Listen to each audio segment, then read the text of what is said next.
We practiced at an hour and 15, and then whatever you question.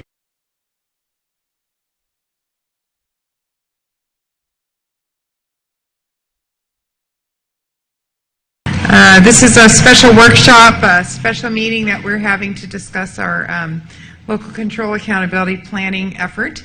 And I would like to start with the Pledge of Allegiance, and I would like to ask Mrs. Allaby, please, to lead us in the pledge. Thank you. Everybody stand. Ready, begin. I pledge allegiance to the flag of the United States of America and to the republic for which it stands, one nation, under God, indivisible, with liberty and justice for all.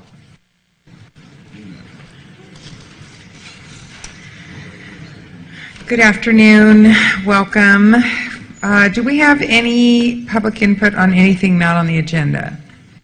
I've gotten no cards. I don't see anything. So we're going to move right into our agenda for this afternoon. Our first item is our announcements from our interim superintendent, Mr. Fine. I will save any announcements for the actual content of our... Okay. You can do that. So we're moving on to section C then, our study session. Okay. And that's you too? Yes. Okay. I'm going to kick it off and I'll conclude it at the end. Okay, give you the floor then. Good afternoon, Mrs. Lock-Dawson and members of the board. And thank you for, again, another special meeting to work through this very important process. Today we are going to really kind of hand you the last piece of kind of all the preliminary work, and I emphasize that because the real work is yet ahead of us with respect to developing the local control and accountability plan. And you have before you the presentation that we're going to have, and also in your notebook is, I think it's about 5 pages long, but it's the baseline student data for each of the areas that the state's identified as metrics that we must report on. And there may be additional things that we will also develop and report on based on what your ultimate goals are. But this gives you kind of a baseline. And there's not 100% agreement yet on how all this data should be computed, but it's a great effort put forth by Daniel Patterson in Education Accountability with respect to getting something in front of you. And so between that and the actual synthesis of the stakeholder input that we're going to present today, those will give you the last couple pieces of what we need to do to move forward now in the actual development of the LCAP. So this afternoon, we're going to cover quite a bit of material, but at the same time, our expectation is that you'll leave with this material and spend some quality time reading it. We're not going to read every slide to you. We're going to hit some highlights as we go through and certainly walk you through in more detail the front end and the back end, but the core material right in the center here of the analysis, we're going to hit some highlights and then really want you to spend the next couple weeks reading that on your own and reflecting on that so when we gather again on April 7th, and we'll talk about that more at the end here. This is with regard to the stakeholder input itself, this is a process that started with outreach, and then the engagement process really had to do with collecting data. And so we're going to spend some time talking about the collection of data, but we're going to spend the bulk of the time, because the next step in that whole process is about analyzing the data. And we've had some folks help us do that, and that's really what we're presenting here. All that leading up to your role as you develop the LCAP itself, which is the interpretation of that data. And so we'll go into each of these in a little bit more detail in a second. Certainly you've seen this chart multiple times, and I want to start first by recognizing, because what we're doing today really was at the heart of our steering committee's work. And so I certainly want to recognize the board for establishing that steering committee back in late November, and for the work that they've done over the last several months. And so if there are members of our LCAP steering committee present, certainly want them to stand and be recognized because they have gone through this data multiple times now and given us input, and we have edited based on the input they've had. Thank you.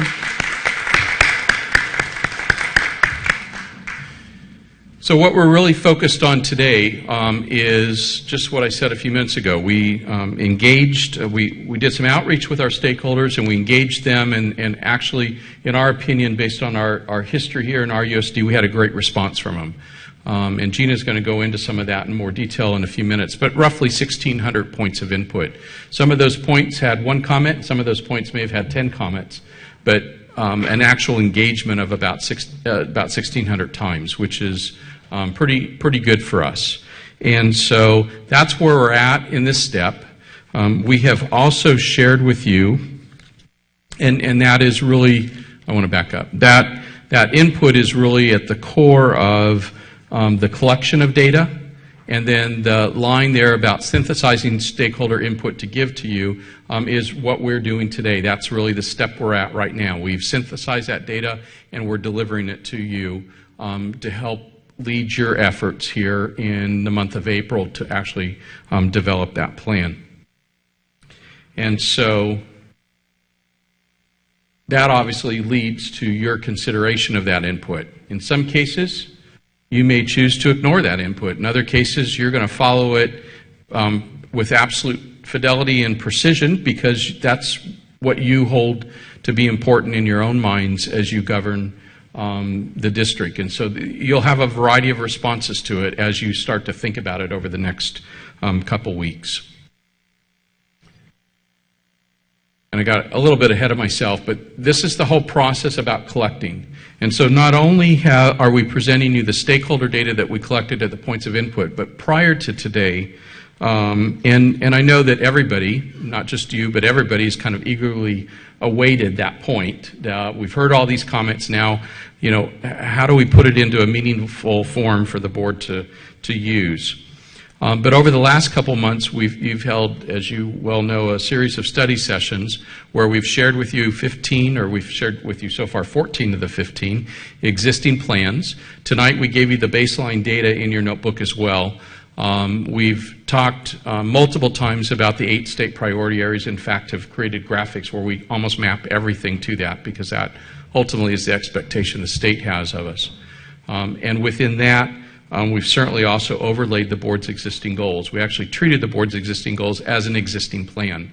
And as we've alluded to in talking about this before, they actually fit very nicely in to the work that's been done. So there's been a range of input and a range of data that's come through that. We've also shared with you the template when Janelle was here, and you've heard from some of our expert panels. And all of that was part of collecting data and then leading to the analysis of that data, and then ultimately, as you move forward here in the next month, for you interpreting that data and identifying priorities related to that interpretation. So what today is about, or what your tasks are about, as I just alluded to, is in fact the task that's ahead and that we're trying to prepare you for, is to interpret that data. So the questions that you as trustees need to consider as we move to the next step after today. One is identified needs. Upon consideration of all the inputs in the LCAP process, so the existing plans, the data we give you today, where we're at with regard to student performance in the various metrics the state's given us, our input that we got from expert panels, when you consider all of that, all those ranges of input, what are the top areas of need so that all students in RUSD can be successful? It's kind of a paraphrasing of the focus question we put out there for our community. And we're going to come back at the end. I'm going to come back and go through this slide again with you, because it really sets the stage for the homework we want you to do between now and the next time we're together. Actions and services, what the law in the local control funding formula and in the local control and accountability plan talk about is what services should be increased or improved to meet each identified need. And ultimately, even paraphrasing it more, what services need to be increased or improved in order to close the student achievement gap for all kids. And then lastly, and this is the focus on not only all kids that we've talked about, but also subgroups of kids, and specifically the subgroups the state's identified as disadvantaged that you know very well now, and that is foster youth, kids from low-income families and our English learners. And how will their needs be addressed by these actions? So we're not only trying to answer every question about all students, but we're also answering the question by differentiating and saying, for that improved service or increased service, how do we differentiate it to focus on a specific group of kids? And so as we move forward, Gina's going to come up and talk to you briefly about the data collection itself and some metrics related to that and the process and methodology. And then Eric and Victoria of Special Services for Groups will come up and spend the bulk of the time with you on how they analyze the data and the communications back and forth with the steering committee and revisions that we made, and ultimately leading to how that analysis supports and leads you with regard to the task you have ahead of interpreting the data. So with that, Gina?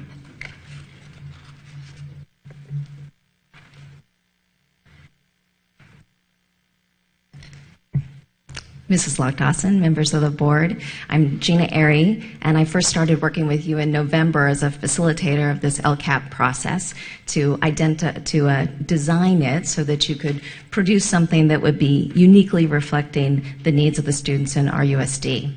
The stakeholder engagement process is what I'll be talking about. This is the data stage of collecting.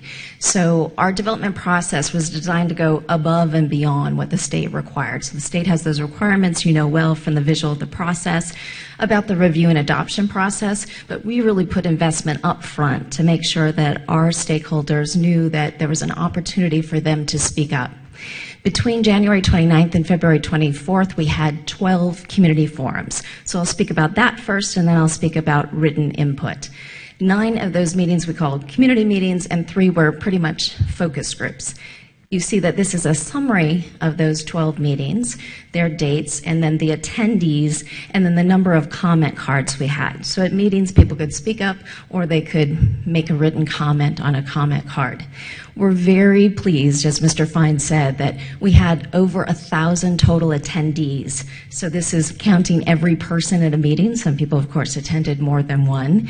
And that means that at those 9 community meetings, we had an average over 100 of stakeholders at each of the meetings. So you know from being there that there was a sense of care, there was a sense of momentum, there was a sense of listening to each other, listening from each other, and particularly when our students at our high schools took the lead, there was also a tone of, we all know what we're here for, and it's those students. Let me highlight a couple of other things about these meetings. 7 of the 9 were held at school sites, the others at a district site, and then a mayor's night out. The 3 focus groups were targeted at invitees with our higher education colleagues, because those are the folks who then take our students, and district professionals, including principals. One of the meetings was actually conducted in Spanish with simultaneous English translation. One was in English with consecutive Spanish translation, and then the rest were in English, but there was the opportunity for simultaneous Spanish translation. As I mentioned, participants could provide input either verbally or writing a comment card or both.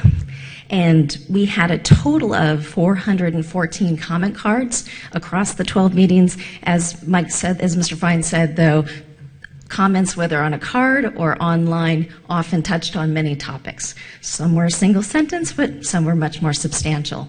So for all of this, we want to acknowledge, as Mr. Fine said, that there was a tremendous outreach effort. You did that outreach, our LCAP steering committee did that outreach, and then our internal team did as well. And just to note and acknowledge some of those folks, we went to about 3 dozen community organizations, and we had about 1,500 people who heard some kind of a presentation about LCAP. And grabbing my stats here, with the auto dialers, we had over 300,000 contacts district-wide or via email. Auto dialers are emails at school sites. Our website, we had over 13,000 hits, and we had over 55,000 flyers that went out at all the schools, plus individual emails, et cetera. So we are really proud at all the people who stepped forward to support this outreach effort, and now we know what success looks like. Let me say a little bit more about the written input in the stakeholder engagement process. So in addition to the cards, where people could fill in comment cards if they came to our community forums, you know we had a website, successforstudents.org. We received 946 comments online. So looking at our total written comments, we have the 414 comment cards and the 946 online. That's 1,360 written responses. And when Mr. Fine talks about over 1,600 data points, we're counting in there anybody who spoke up at a community forum as well. We monitored these online comments to get a sense of what's the profile of the stakeholders who are showing up, speaking up, and writing in. And our LCAP steering committee took a good deal of interest in this because they identified the profiles they wanted to look at to make sure that we had a balance. So this diagram is a breakdown of the self-reported profiles of those who made written comments. We want to note that 40% of these were parents and 19% were students. So we've got 59% that are from our customers, if you will, and we were very pleased with that balance. 30% were coming from district employees, half teachers, half other staff, 4% self-identified as community members, and then 7% declined to state. So again, we are happy with this balance because the charge of the steering committee was to provide opportunities for meaningful engagement of parents, students, teachers, and other district staff. And the reason why we were acknowledged on that national webinar hosted by NBC News, Their Education Nation, was as a national exemplar of parent involvement. And so you see that this really was a forum for parents to weigh in various ways, as well as our other stakeholders. Now, what did we ask them to weigh in on? As you know well, we framed our inquiry around this one big question. What would most help all students in RUSD to be successful? And again, on that national webinar, one of the things they said is they had this one big question. Look, anyone could answer this. So even in our framing of this, any parent could weigh in and say exactly what we'll ask you to do, what are the important identified needs, and what actions or services could address those. So I just want to refresh our memory at the community meetings, the questions we asked, so we can clarify what data was used in what way in the analysis. The first question we asked at the open forums was, what shows us a student is successful? So our purpose here was to focus on that outcome. We want to think about the student as a successful student, and we encouraged broad participation, got some energy going, and you'll see in a little bit that it's summarized on what we call indicators of student success. That data stands alone. It's a reminder that that's our ultimate outcome we're focusing on, but it wasn't included in the overall analysis. The next two questions were, though, the answers to the questions. So then we asked, what are we doing now for students that's working? We wanted to set the expectation that engagement was constructive and that this is, as the state law says, about improving and increasing. That doesn't mean we can't introduce something that's new, a new action, a new service, a new program, but it is about improving and increasing and building on existing. That's why we reviewed the plans from the beginning, and that's why in your process you'll want to consider your existing goals and what exists in the district. The answers to this question were considered as part of the whole data set, along with the answers to the big questions. So when we asked the big question, what would most help all students in RUSD to be successful, we welcome continued opinions about what's working, but we also asked, what do you think we should do differently? And folks could speak in that time once up to 2 minutes. And as I said, all those were analyzed together in what we'll later define for you as topics and themes. Now, in order to take all these data points and help you to organize them, in order to interpret them, again, we want to remind you that we do have these state priorities and that the district, all districts, are responsible in making sure that they address the metrics within those state priorities. So just reminding you, here are the 8, and here they are with their metrics. So when you hear about the data later, you'll be hearing how themes relate to these specific metrics, and we hope that helps you later to cross-reference as you think about interpreting these results. And as Mr. Fine mentioned, we've already mapped the existing board goals to these, so we really think of the state priorities as a place to hang everything. This is our general framework. So you'll see it in this diagram. Again, the state priorities have now been grouped as engagement, pupil outcomes, and conditions of learning, and we'll use those as 3 broad frameworks for our themes. And then the 8 state priorities fit there, as well as the board goals of literacy, college and career readiness, communication, alternative diplomas, master plan for growth, visual and performing arts, and School Plus 2. So with that, that gives you an introduction to what data we collected, how we collected it, which you know well because you participated in that process. And I want to introduce my colleagues from Special Service for Groups. And just a brief introduction about them. We chose to bring them in for, I'd say, 3 main reasons. One is they have a lot of experience with community engagement. So they actually worked with me and us since November to talk about how do we design this engagement so it will be meaningful and we get data that we can work with. The second is that their emphasis is on capacity building and technical assistance. So we hope that what we've designed is not only this one-time, first time of developing an LCAP, but it's something that can be used ongoingly in the district. That's the capacity building perspective. And the third reason is because their research and evaluation team has deep experience with qualitative data. So this wasn't a choose among these things, rank among these things, what's the most important? This was answer this one big question in this open forum. We welcome all of your opinions. So what we're going to do now is introduce you to the methodology for the analysis of that data set. And with that, I'm going to introduce you to Victoria Pereira.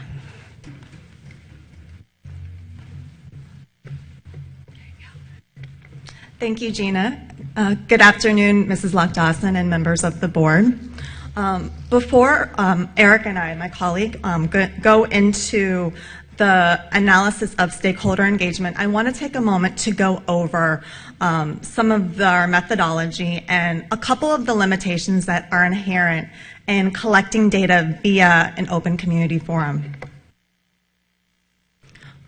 The first limitation is that we did not have a randomized sample, with the exception of 3 focus groups with higher education principals and district professionals. All of the meetings and online comments were open to the public.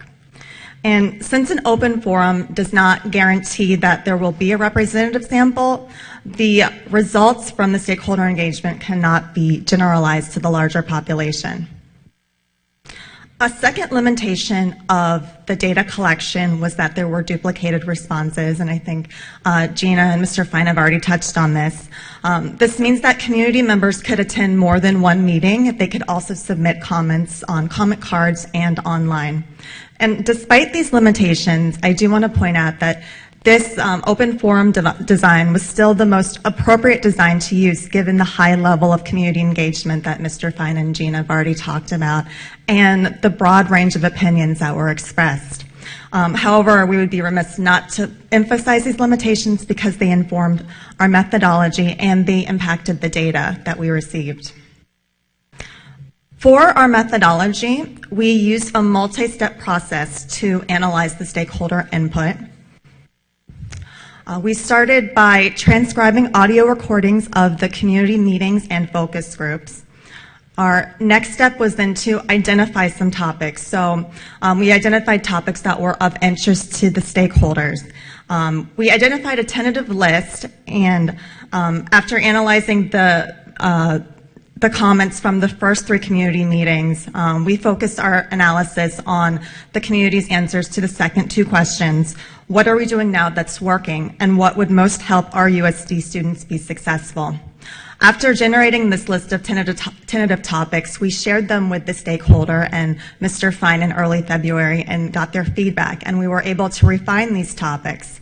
And then we used them to code the transcripts, the comment cards, and the online comments. And to aid in this process of coding, we created a glossary, which you'll find in the appendix of the PowerPoint.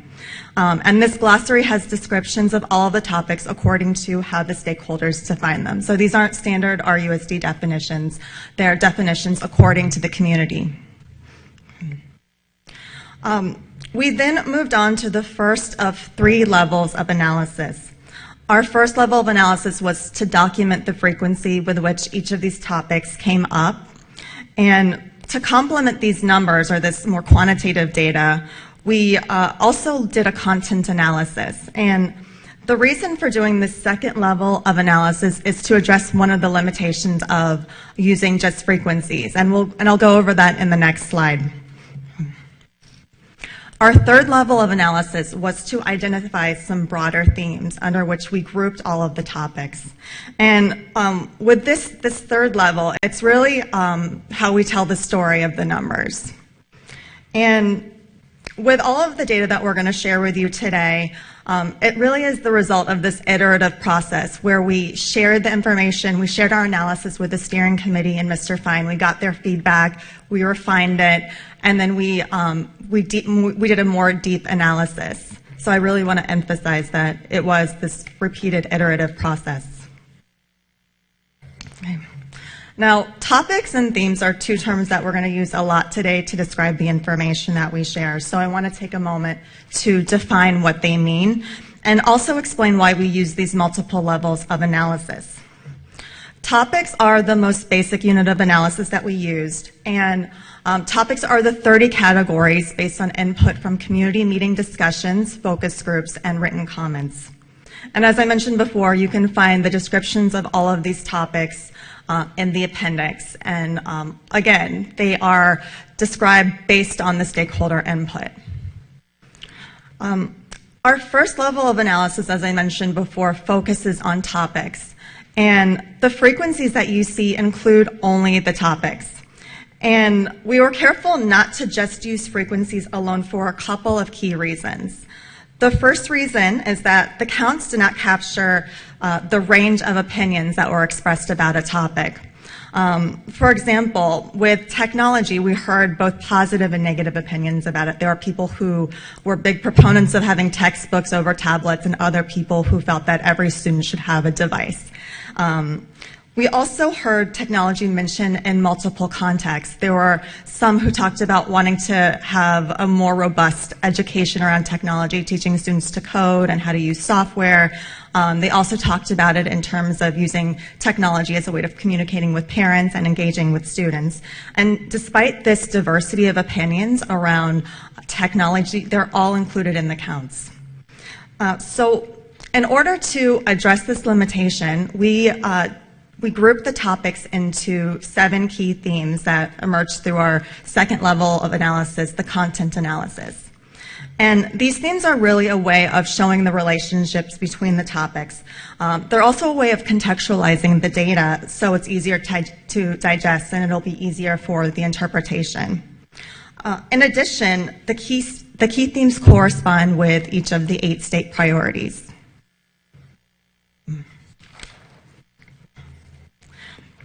So now that I've gone over our methodology, I want to take a step back to remind you of the first question that was asked during the community engagement, which is what shows us that students are successful. The themes and topics that we're going to cover today don't include this question in the analysis, but we wanted to share some of the responses with you today because they really set the stage for that community discussion. And I think that as we go through the themes, you'll find that many of these comments complement the topics and themes that we'll discuss today. Okay. So, yes, this is, oh. Let's just let them pause for a second. Oh, I'm sorry. Before we rush right through it. Okay, thank you.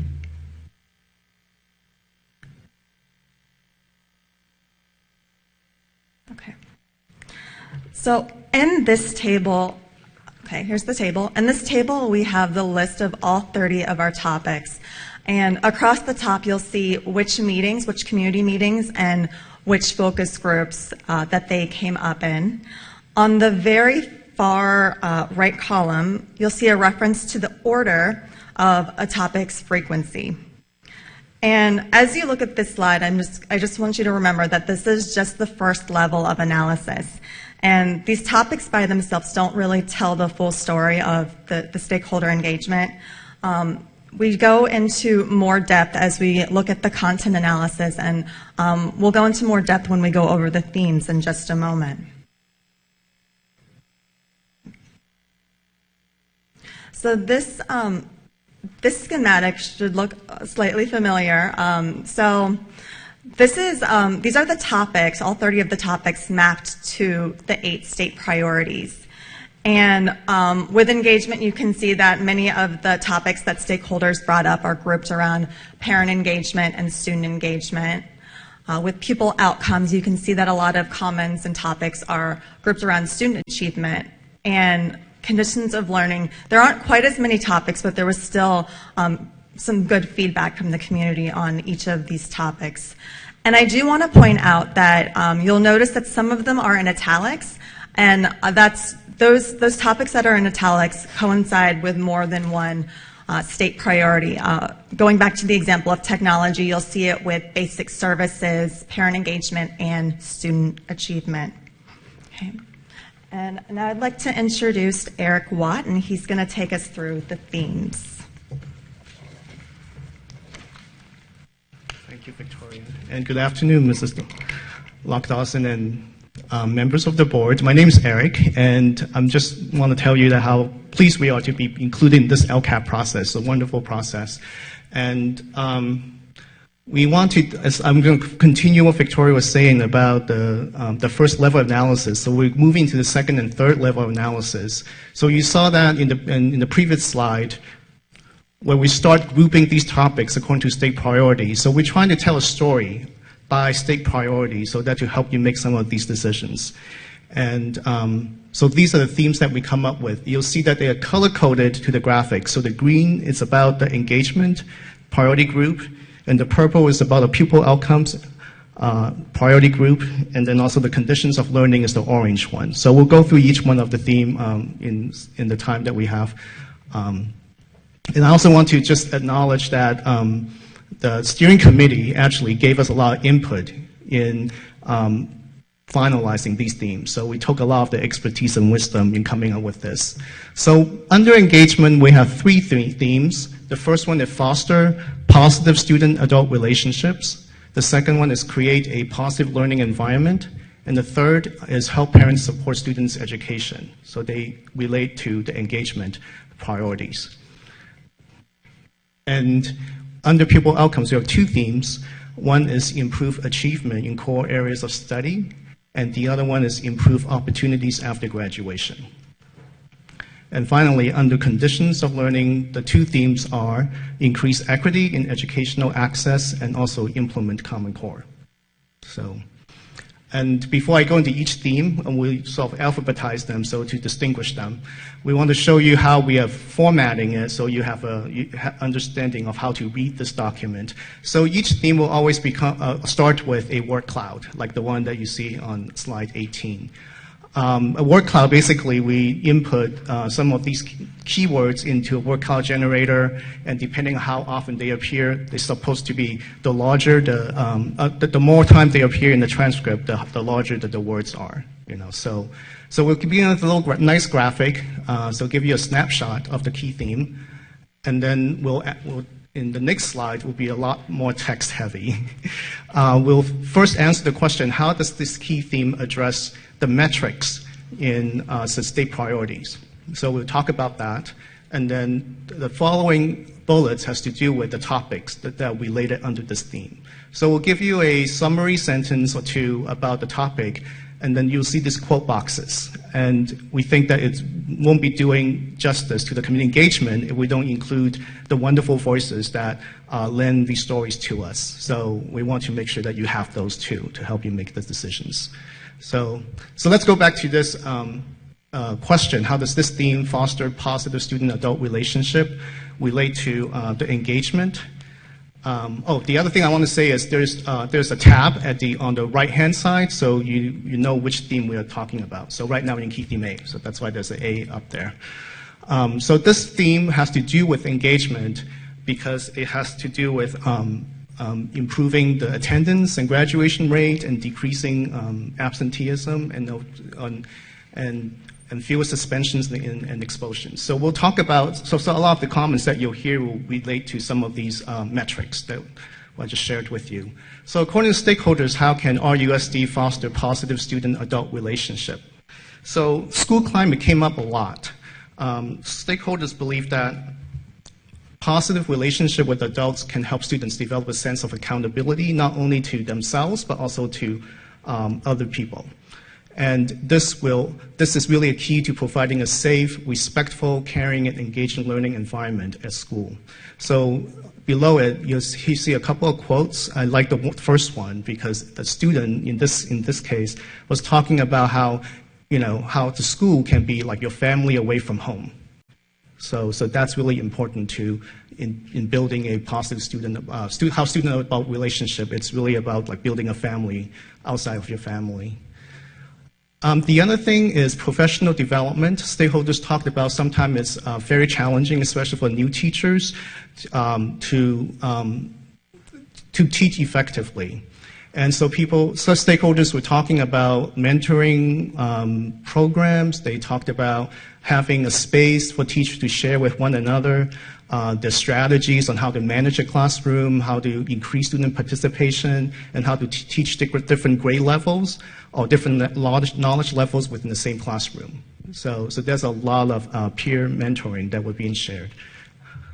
The other topic that came up quite a bit is academic counseling and mental health counseling. And they're actually two separate topics that we talked about in the same space under this theme, because both academic counselors or mental health counselors are often the people that students would go to when they need help. So having them there is very important in terms of having a student-adult relationship that will motivate students to come to school and do well academically.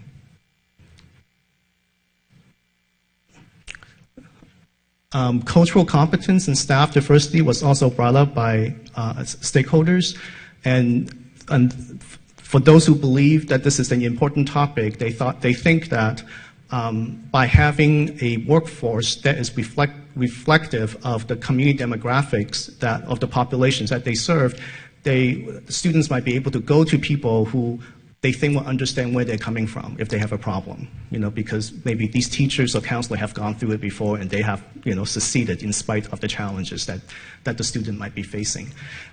Just want to highlight too, for AEL, academic English learner students, this is also very important because if the staff, the teachers cannot speak the language they're most familiar with, that student might not be very likely in going up to that person and ask for help.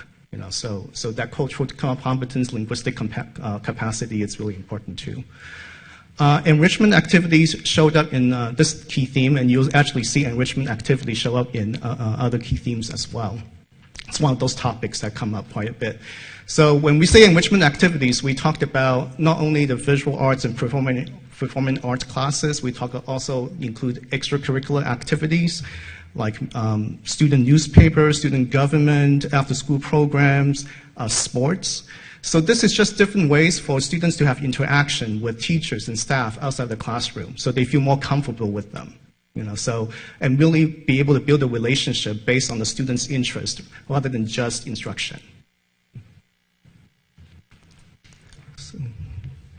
So we're going into key theme B, which is create a positive learning environment, and here's a cloud, the word cloud. And you'll also see some of these topics again showing up in positive learning environment. Key theme A and key theme B is very much related. We want to highlight the personal relationship between students and adults, but also talk about the school as a positive learning environment. So in some way, this addresses the same metrics as key theme A about improving attendance, graduation rate, and reducing absenteeism and dropout rates. So enrichment activities. So here, having these enrichment activities actually motivates students to learn. They want to go to school, and have this wonderful quote from a grandparent who raised 2 generations of RUSD students, right? And she was talking about the difference in terms of getting her grandkids up to go to school than her own kids, I don't know how many years ago, maybe a couple decades ago. And the difference was, it's much easier now because her grandkids are actually looking forward to go to school because they have all these activities that they can be a part of. So it's really motivating students to do well, to be a part of the school environment. School climate comes up a lot. Stakeholders usually talks about the bullying that happens in school, that Sometimes the kids do not want, the students do not want to go to school because there are other people are bothering them. So this has become a challenge for them, disruptive classroom behavior. And some stakeholders believe that sometimes, this go unnoticed. So it's something that the school district should be, they believe that this is something the school district should be looking into. Hiring more staff. And here we have different types of staff that they are talking about in creating a positive learning environment. One, having social workers to help students with any kind of emotional issues or dealing with trauma. That's pretty big. Stakeholders also believe that, if you hire more teachers, you can reduce class size so they can address student issues with more individual attention. And short of that, teachers' aides were also recommended also discussed by the stakeholders as a way to help teachers manage behavioral problems in classroom. Stakeholders also talk about campus supervisors and other staff to monitor during lunch and recess because those are the times when bullying might happen the most. And finally, assistant principal, especially at the elementary school level, to help the principal in dealing with some of these issues that students, especially from homes that might have some problems, emotional problems, when they bring those problems to school, they need more help in dealing with that. Cultural competence and staff diversity comes up as well. This is just to create a positive learning environment, seeing staff members reflect the diversity of the community served by RUSD. And we have a couple of quotes that speak to that. Mental health counseling was cited by stakeholders in a lot of the community meetings. And we put this as an additional, well, put this as a separate topic from what you heard too, because there were some comments from stakeholders saying that there are actually mental health resources in the community, and they are looking forward to working with the school. So they invite the RUSD to partner with them to bring these services to help students and their families. And this is one of the topics that foster youth, or the themes that foster youth, the topic of foster youth came up. Having a positive learning environment is especially important to foster youth. The stakeholders were talking about how sometimes foster youth might be bounced from home to home and they lack stability in their life. So school sometimes becomes the stable place for them. So having that positive environment is super important to this special population. Some stakeholders also talk about the challenges of school meals, and it has to do with the line and waiting in line for a long time, that sometimes students go without meals altogether, and when they're hungry, they're not as motivated to learn. But they also talked about because there's such a short time to get lunch, sometimes conflict happen in the lines. So key theme C, it's really about parent engagement, helping parents support students' education. And this aligned with the engagement priority group because helping parents or seeking parent input a lot of times will lead to improved student outcomes. And this is some of the ways that stakeholders believe how this could happen, right? So one, parent involvement. They were talking about the need to create more opportunity for parents to participate in the children's school. So this includes volunteering in the classroom and also in some of these other opportunities like PTA and DLAC.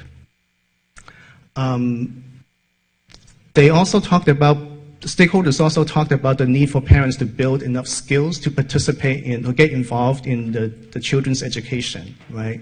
So some of these classes they mentioned were they want to learn English, so ESL classes. They want to learn computers, so I'll talk about computer a little bit later, technology a little bit later. They also want to parenting classes, and they cited programs like Even Start to be something that they look forward to having in their community.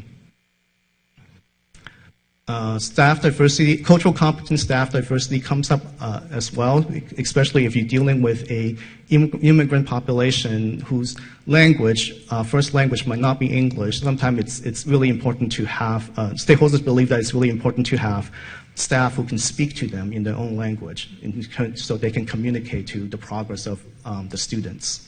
Mr. Watt, we have a question from one of our board members, Mr. Hunt. Yes. Thank you. Just on that point, you've talked about cultural diversity a couple times. So help me as we're to take this home, as Mr. Fine talked about, and read this. On this chart here, where it ranks, when things came up, cultural diversity comes up number 23 out of 30. Right. But you have brought it up twice now in your larger context. So what am I missing? Not that it's not all the issues are important, but Yes. it came out number 23, but you've decided to highlight it twice. Right. So I think this relates to the limitations of the first level analysis that Victoria was talking about. The counts do not describe the relationship the topics have with one another. So sometimes even though it might not appear, the count might not be as high as other topics, but it's really related to other, like different themes, right? So how did you extract that? Help me understand your methodology. How do we extract How that? did you? How did you decide that? The count was 23 out of 30, Right. as frequency. That's right. So we don't necessarily, when we did the second level analysis, we do not rely on the counts to tell us how many times a topic should appear under a theme. We think about how that topics were expressed in the community meetings or in a common card, and how it relates to some of these themes that we came up with, right? So we want to, how does this address the state priorities under engagement in this instance? Does that help?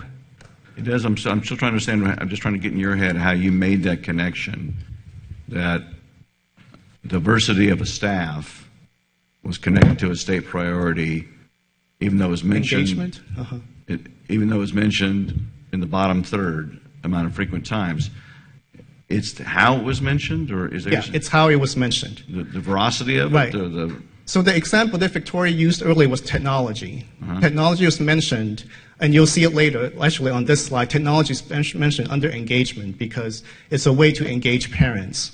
But it might be also mentioned under pupil outcomes because technology is a skill that students should have. And you'll probably see, I think it probably mentioned again under conditions of learning. So it's about how it was mentioned, not just how many times it appeared. How it was mentioned. Yeah. Yeah. Okay. So that's a level, it's a content analysis. We look at content rather than how many times it shows up. Okay. Yeah. I'm probably the only one up here missing it, but I'm going to pay attention to how Okay. you made this connection. I don't quite see how you got there. Not that I'm against the subject. I'm trying to understand your methodology because you're not going to go home with me and sit there with me unless you want to. And So my wife's a great cook, and we'll give you some wine. But it help may me. be helpful to understand, and this is where I think, a quiet opportunity outside of this setting to actually read and think about and start to put everything into context will be helpful. But we created a topic called cultural competence and staff diversity, competency and staff diversity based on input that we were hearing. So we created this topic as a way to start to code and organize comments that we were hearing, right? It actually, and so within the creating that topic, that's where we get the frequency from, just a simple count. But to different people, that meant different things, just as when we get to technology, which I think that will be actually clear. Yeah. The first time we mentioned it, under foster positive student adults, really had to do with Students being Stu- able to go to people with similar background. Right. Okay. So it was building that relationship with an adult, somebody that spoke their language, somebody that understood their culture. So what we've been for the last couple of years acknowledging, and that is not just bilingual, but bicultural and biliterate and those kinds of things. So a staff that had a real deep appreciation, not only from a cultural standpoint, but poverty, foster experience. I mean, think about our panels, the expert panels. When you layer what they told you in with this topic, it should start actually to help inform some interpretations. This one here specifically deals with supporting parents So the first one dealt with support, focus was on students. Right. This one actually is a focus on supporting parents. So they both fell under this general topic we created of cultural competence and staff diversity, but they're actually two different stories there.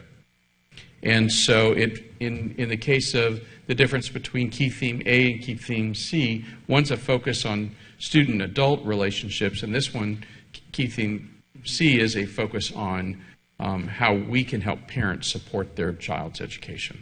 That helps. It did, Mr. Fine. Mr. Watt, thank you. I appreciate it. Thank you, Mr. Fine. And in this case, cultural competence actually mean having translated materials, having staff that can speak in the language of their parents so they could communicate about the students' progress. So technology was a topic that came up under this theme as well.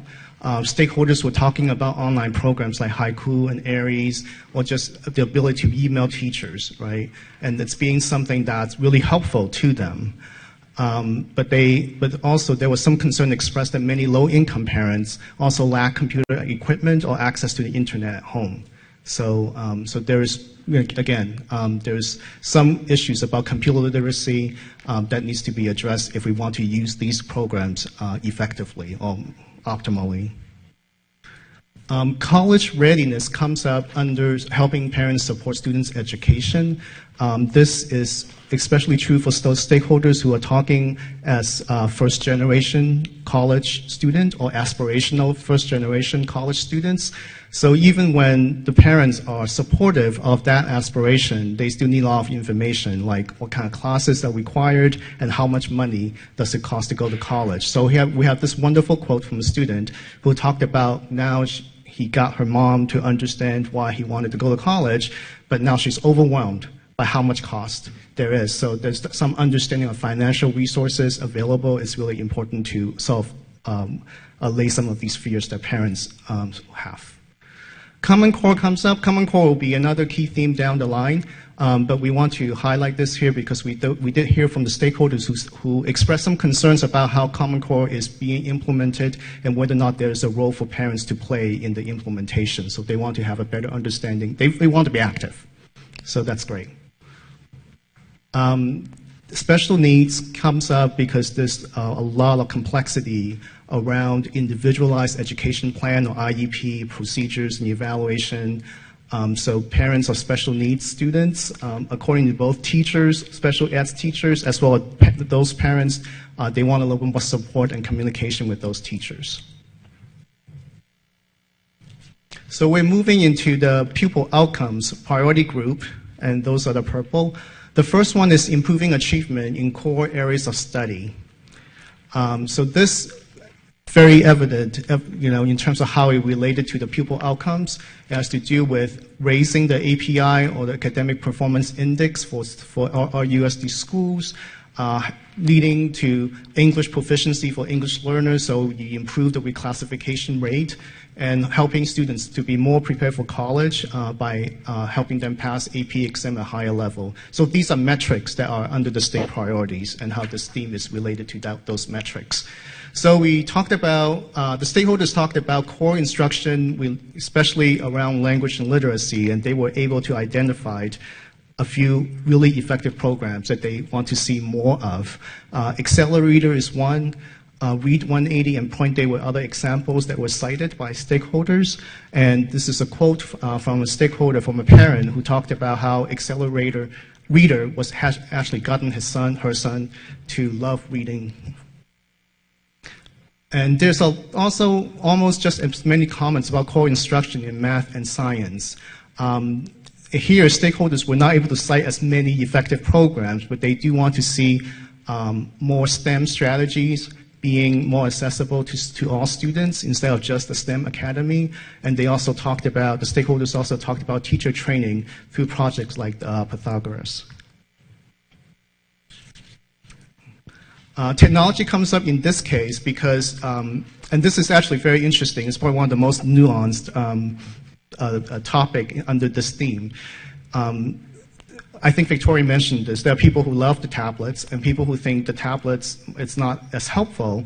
But I think the takeaway for the analysis is that, the tablets by themselves do not enhance students' learning. It's great. It's a great first step. But in addition to that, The stakeholders believe that this district should to teach students about keyboarding, so it's really hard to use the tablet when you don't know where the letters are, right? They should teach them about digital literacy, the rights and responsibilities of being an online citizen, and providing textbooks that are truly interactive. And also IT assistant, technology assistance for student teachers and parents. So this kind of relates back to technology in the engagement, right? So teaching parents how to use computer more effectively.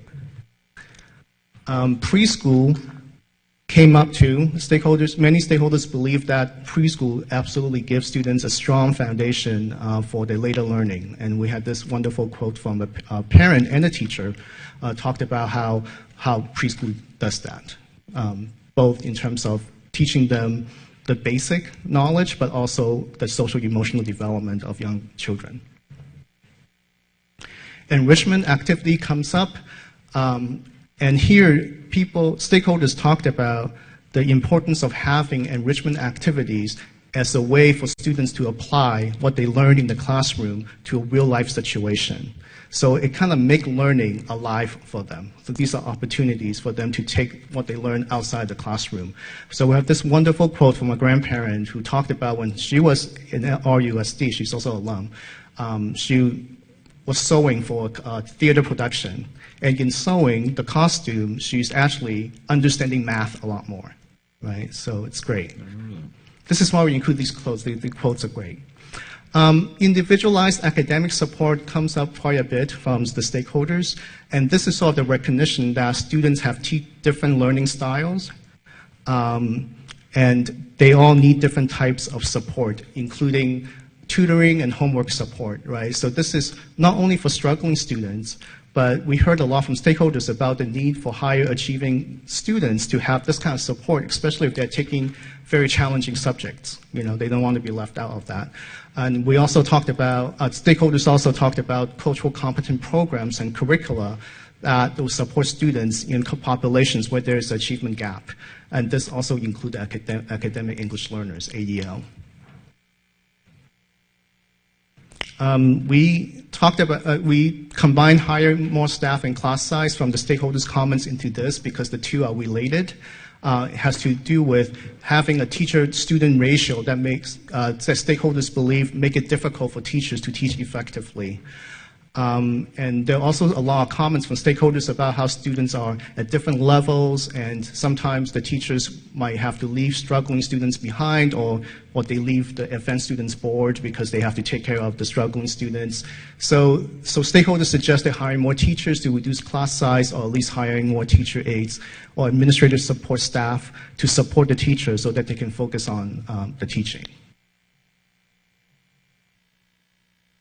So the next theme, key theme E, is improving opportunities after graduation. So we heard a lot from stakeholders about how education is not just about performing well in school, but ultimately they want to see students be able to perform, continue to perform after they graduate as well.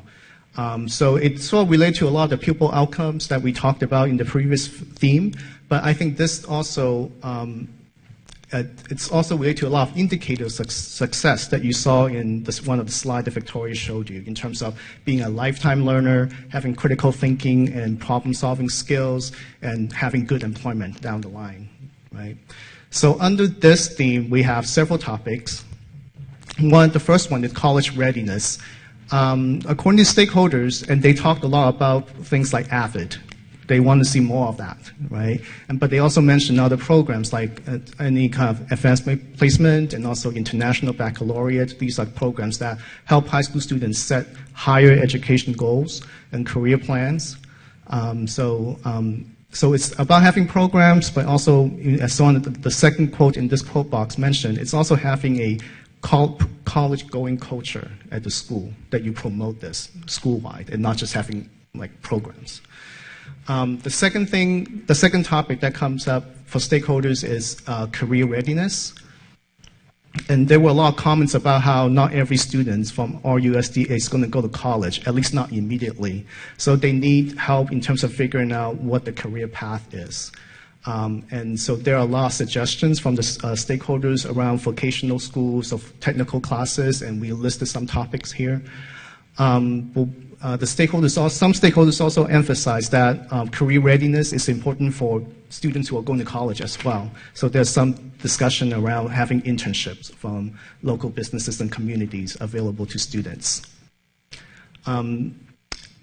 Academic counseling is another topic that stakeholders talked about because students at this young age have to make a lot of very important decisions about where they go in life. They need help.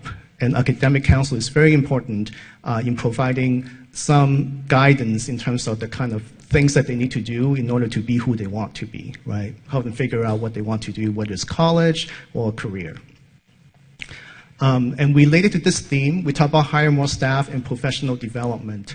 And this topic is related to specifically hiring more academic counselors. So stakeholders were a little bit concerned about the counselor to student ratio, that they were not able to get to the counselors all the time. And some stakeholders also thought that academic counselors also need professional development. So they need to know what exactly is necessary for certain career path, for example, in order to advise students. So they were advising a little bit more professional development for academic counselors. Some stakeholders talked about having life skills as part of the school curriculum. So these are things that we grouped things like financial literacy, like how do you open a checking account, how do you balance the checkbook, how do you use a credit card, stuff like that, and also job-seeking skills like writing resumes as life skills. Technology comes up in this because a lot of stakeholders believe that this is the skill that the students absolutely need in terms of having a good employment after they graduate.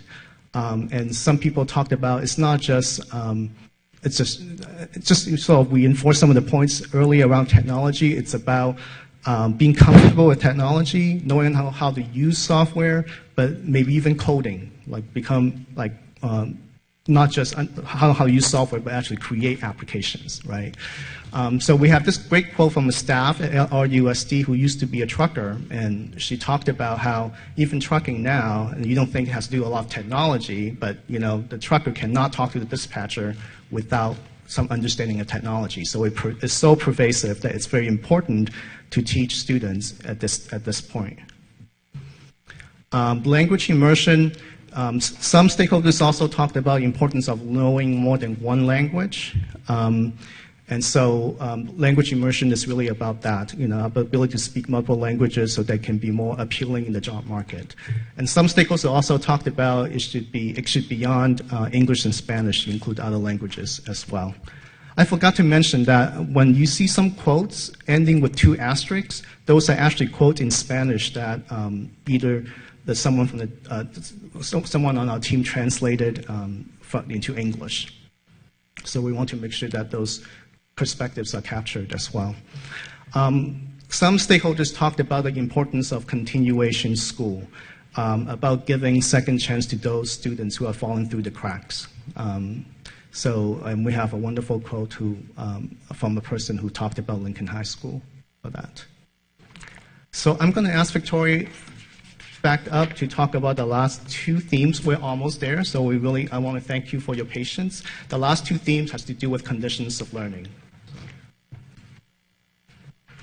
Thank you, Eric. So key theme F is to increase equity in educational access. And this theme aligns with the state required metrics for course access and basic services.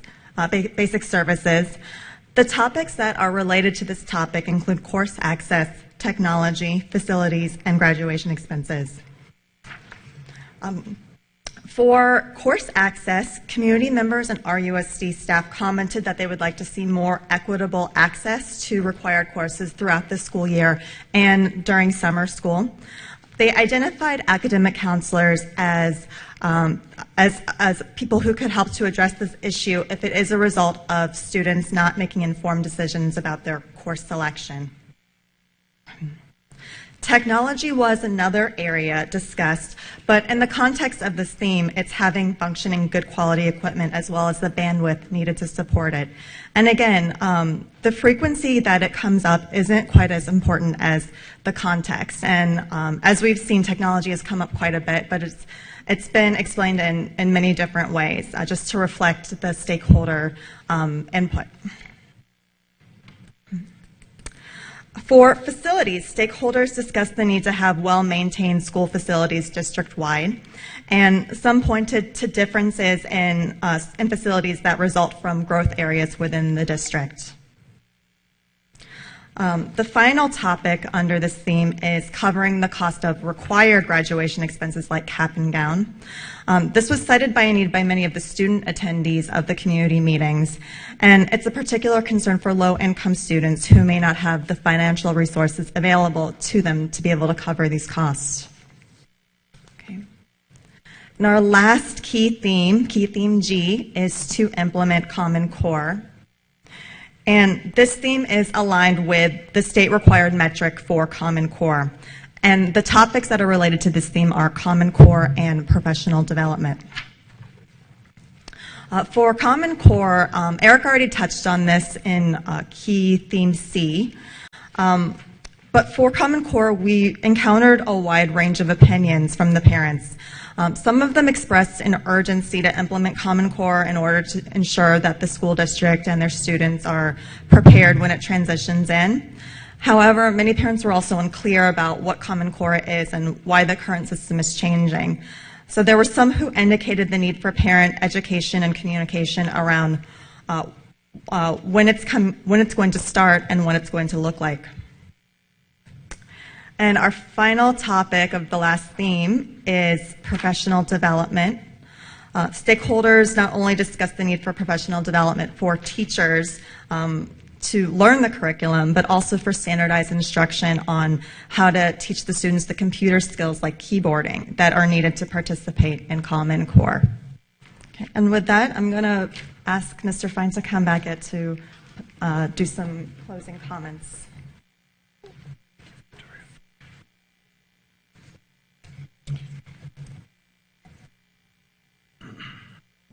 Thank you, Victoria and Eric and Gina. I think the board can get a sense that along with these three professionals, our steering committee and others involved, it's really been just a great team effort and a lot of thought and a lot of competency actually in the team and the folks we've been working through this with. I want to bring you back to a very familiar slide, with just a different title on it. So we want to focus now on your homework. Because if you didn't notice it, it was buried in every single topic that we heard from the community, and that was the board needed to do homework. Just kidding. And so as you think ahead to our study session on April 7th, it is what kind of want to set the stage.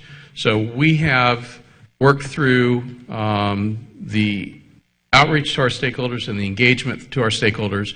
We've delivered to you today a lot of information with regard to synthesizing that information. So we've worked through the collect and we've worked through the analysis. We've also given you a number of other components of information. The existing plans, the baseline data which are in today's books, a lot of discussion about the 8 state priority areas, the board's own goals, and input from our stakeholders, or input from our expert panels. And all this now leading up to the third step in all of this, and that's for you to interpret.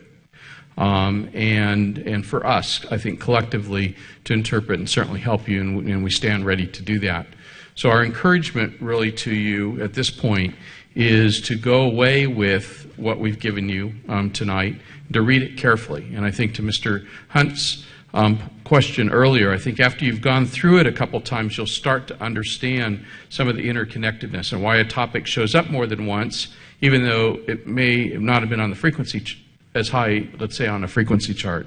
The other thing that's very important, I take you back to the methodology and the limitations that are surround the frequency. And this was a great discussion with our steering committee and with others in order to have a very open process with really no controls and no boundaries on that open process, we knew we were setting the stage for a more scientific approach wouldn't work. And so the quantitative is certainly important, one element of an important element to help inform you, but it is really that qualitative analysis that I think is far greater for you. The frequencies, nor the analysis for that matter, that we've shared with you, are meant to drive, per se, priorities you may set in the goals. Because ultimately we will have to set some priorities. We, over the next month, can come up with some great goals and some great plans to implement those goals, but the reality is we will probably have to prioritize them. Not only prioritize them whether we can do them at all in the near term, but prioritize what we can do in year 1 of the plan, year 2 of the plan, year 3 of the plan, because there's nothing on here that doesn't require some kind of resource, financial resource. And ultimately, I think we all understand that although we're on the right track with regard to increasing our financial resources, we're not there. We've only, the state has only paid us back a relatively small amount, 12% actually, of our 07-08 levels. And so we've got a long ways to go. This is going to take a number of years, really over the next decade to get there. And so the real focus for you for April 7th is to think about this and begin to formulate some opinions for yourself about this on behalf of the district. And that is really this interpretation stage. So for you to consider what we've shared with you and then to begin to interpret on how we are going to populate the LCAP template with respect to the needs analysis, with respect to goals, with respect to setting goals for student performance and the services that we want to provide that will support that.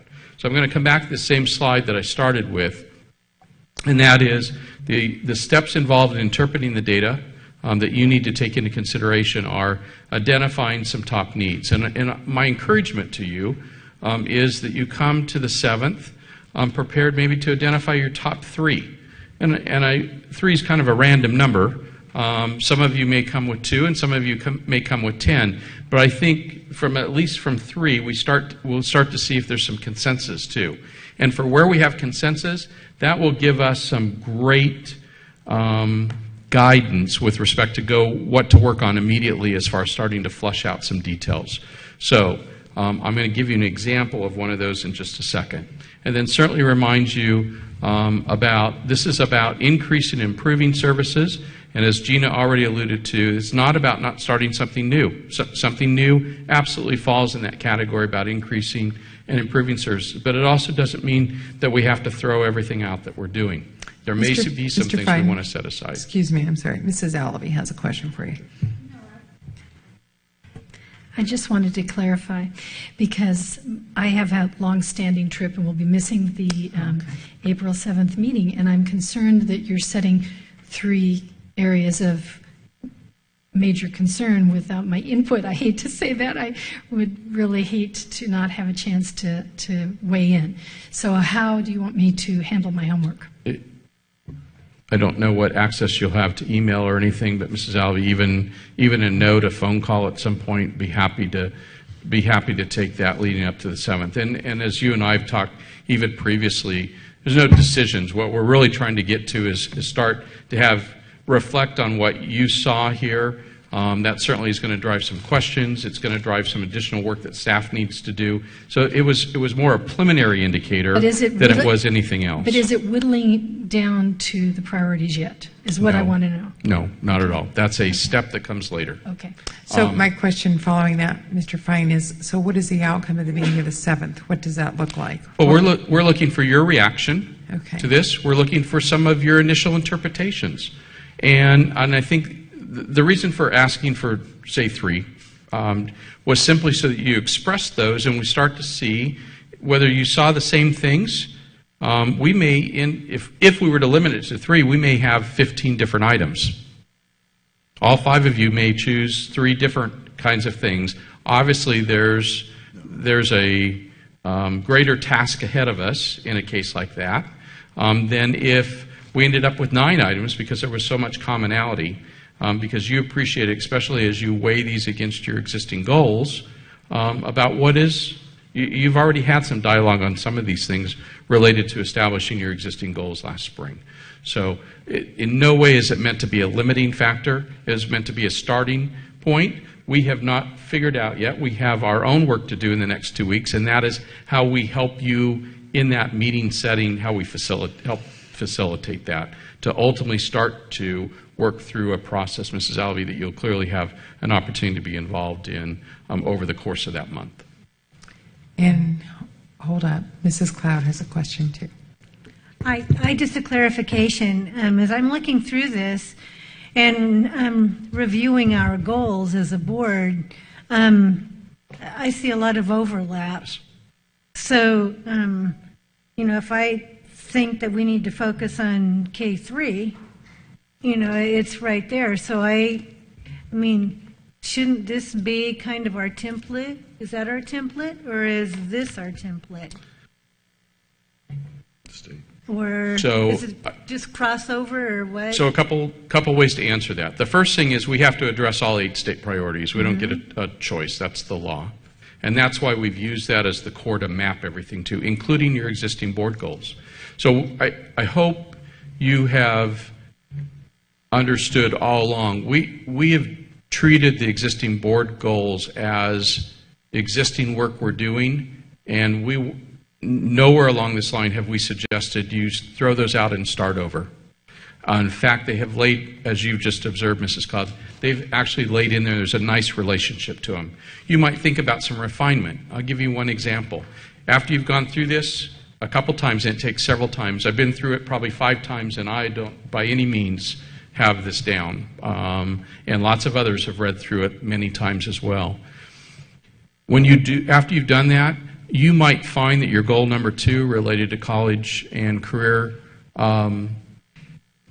preparedness maybe needs to be refined a little bit, and maybe even broken into 2 ideas as you work through this, as opposed to one great big idea, because it is college and career preparedness obviously starts at preschool. It's not just a high school item.